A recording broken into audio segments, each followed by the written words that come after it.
Jadi ya kita melihat ini kan fenomena Golkar yang kita potret hari ini agak berat ketua umum Golkar itu untuk maju, tapi kan kita nggak tahu lah.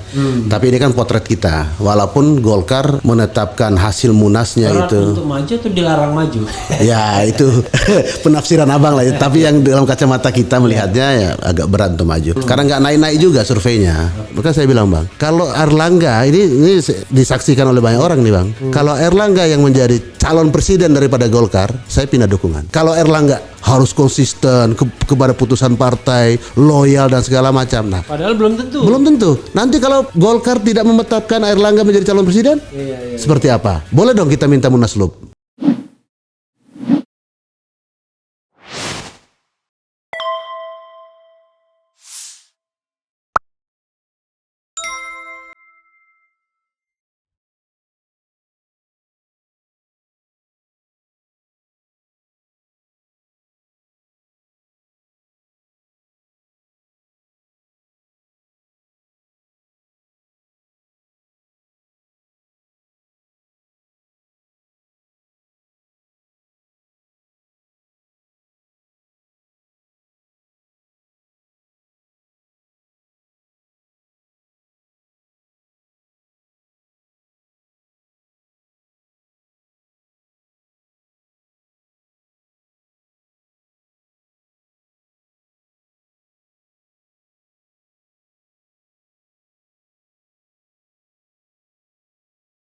Nah ini pasti menarik ya, sobat era sekalian, pasti pengen tahu ya dengan Go Anies ini, karena saya pernah memberitakannya. Nanti ditampilkan ya ininya ya, thumbnailnya, bahwa ada deklarasi Go Anies. Itu 2 hari lalu kayaknya bang. Iya, walaupun 2 hari yang lalu kan konten RH kan banyak, jadi nyarinya pun kita terpaksa scrolling ke bawahnya. Susah-susah mudah. Jadi ya kan? saking banyaknya Muri kasih ini ya bang ya. Iya, dikasih rekor dunia Muri ya. Yaitu unggahan video monolog terbanyak. Monolog bukan dialog seperti ini ya, monolog. Karena kalau dialog kan butuh tamu. Iya, sahabat era sekalian, tentu banyak hal yang perlu kita tanyakan ya. Biasanya kalau ada relawan ini ya tanya motivasinya, tanya macam-macam lah, termasuk sumber dananya dan lain sebagainya ya kan. Karena walaupun patungan, istilahnya apa? Patungan atau apa? Saweran ya. Walaupun saweran, tapi kan ya duit juga kan? Duit. Iya. Apalagi deklarasinya di Bidakara. Luar biasa ya. Di Bidakara kan mahal juga ya kan? Hari ini Babe Haikal nggak tahu dia ngundang tokoh-tokoh termasuk saya sebenarnya, tapi saya kan ada janji dengan Bro Sirajudin. Biasanya dipanggil apa? Sirat ya Pak. Sirat ya. Jadi dengan Bro Sirat saya ada janji ya, saya bilang ya saya pulang dulu.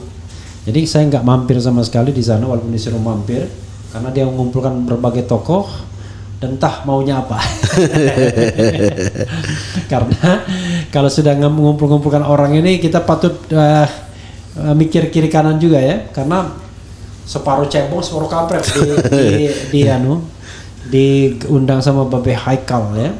Nah, jadi selamat Be kalau ada meluncurkan sesuatu, karena konon Jadi yang kampret sama itu tuh yang bertobat atau gimana?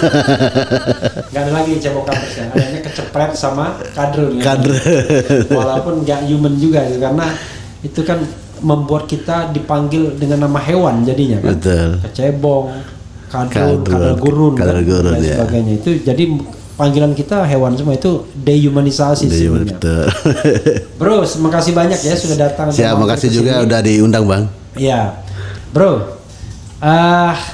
Coba ceritakan apa alasannya kemudian mengumpulkan kader Golkar, mayoritas kader Golkar ya? Ya, hampir 90% lah. Ceritakan tentang Go Anies ini. Di mana saja sudah cabangnya? Silakan. Iya, jadi ide dasar lahirnya Mas Anies ini ya hampir memang semua diinisiasi oleh teman-teman yang berlatar belakang kader Golkar. Tapi memang teman-teman ini kan yang tidak lagi di struktur partai bang. Jadi kita ini kan anggota biasa saja. Agak deketin bro, nggak apa-apa. Nah. Jadi kita hanya anggota biasa saja di Partai Golkar. Ya. Jadi tidak ada lagi beban secara struktural kita untuk melakukan apapun dalam konteks pemilu presiden. Dan itu kan melekat juga di dalam hak konstitusional kita untuk memilih dan dipilih siapapun. Kan begitu. Nah, atas dasar itu dan hampir semua teman-teman juga di Golkar ini yang berKTP ke Jakarta. Jadi diskursus tentang bagaimana Jakarta 5 tahun terakhir ini kan begitu luar biasa. Artinya kan yang dilakukan oleh Mas Anies. Yang kumpul itu di Bidakara itu KTP Jakarta semua? Yang inisiasi. Yang inisiasi. Berapa orang? Banyak Bang, ada sekitar 10-an lebih orang. Oke, terus. Dan hampir semua itu berKTP Jakarta. Jadi ya kita melihat ini kan fenomena Golkar yang kita potret hari ini agak berat ketua umum Golkar itu untuk maju, tapi kan kita nggak tahu lah. Tapi ini kan potret kita, walaupun Golkar menetapkan hasil munasnya berat itu untuk maju atau dilarang maju. Ya itu penafsiran abang lah. Tapi yang dalam kacamata kita melihatnya ya agak berat untuk maju, karena nggak naik-naik juga surveinya. Nggak naik-naik surveinya. Nah, kita melihat 8 tahun berjalannya pemerintahan Jokowi ini, ya kita ingin menyambut 2024 itu dengan suasana baru, ada perubahan. Nah, kita ketemu dalam satu visi melihat itu, sosoknya Mas Anies lah yang menjadi arah kita ke sana ya. Seperti itu, sehingga kita menggagas lah ya, kalau begitu dengan semangat kesukarelawanan kita ya kan, akhirnya kita menggagas lahirnya Go Anies itu. Partai sudah memutuskan, hasil Munas menyerahkan kepada ketua umum untuk menentukan. Ini ketua umum ini punya privilege yang begitu luar biasa nih Bang. Hasil Munas memberikan kewenangan kepada ketua umum untuk memutuskan presiden dan wakil presiden. Rapimnas mempertegas Airlangga sebagai calon presiden, kan begitu. Nah, harusnya ya kerjanya Partai Golkar itu untuk meyakinkan PAN dengan P3 bahwa calonnya itu adalah Airlangga dan sebagai calon presiden dan dari KIB, kursi yang terbanyak ya, juga. Terbanyak, wajar lah kan. Kan seperti itu. Nah, karena Golkar itu kecuali dengan P3 saja dia tidak bisa memenuhi ambang batas.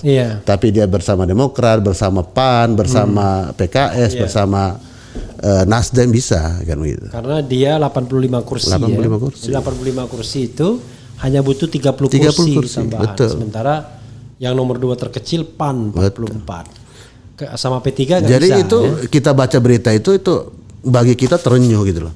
Jadi Golkar selalu mengatakan bahwa kalau terenyuh itu apa istilahnya? Terenyuh itu sesak. Iya, kayak gitu. Menyesakkan. Kalau terenyuh itu kan menyesakkan. Menyesakkan. Seperti itu lah. Kalau terenyuh itu malah positif. jadi kasihan partai ini kan begitu.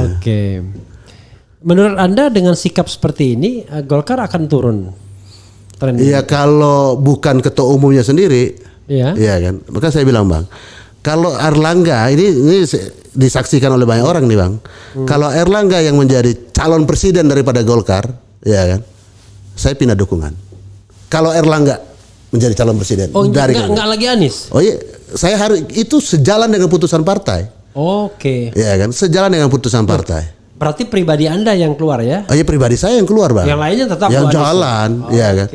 Seperti itu. Perkara nanti Anda pilih Airlangga atau enggak di TPS kan enggak tahu. Tapi kan? Artinya kan bahwa itu menjadi keputusan.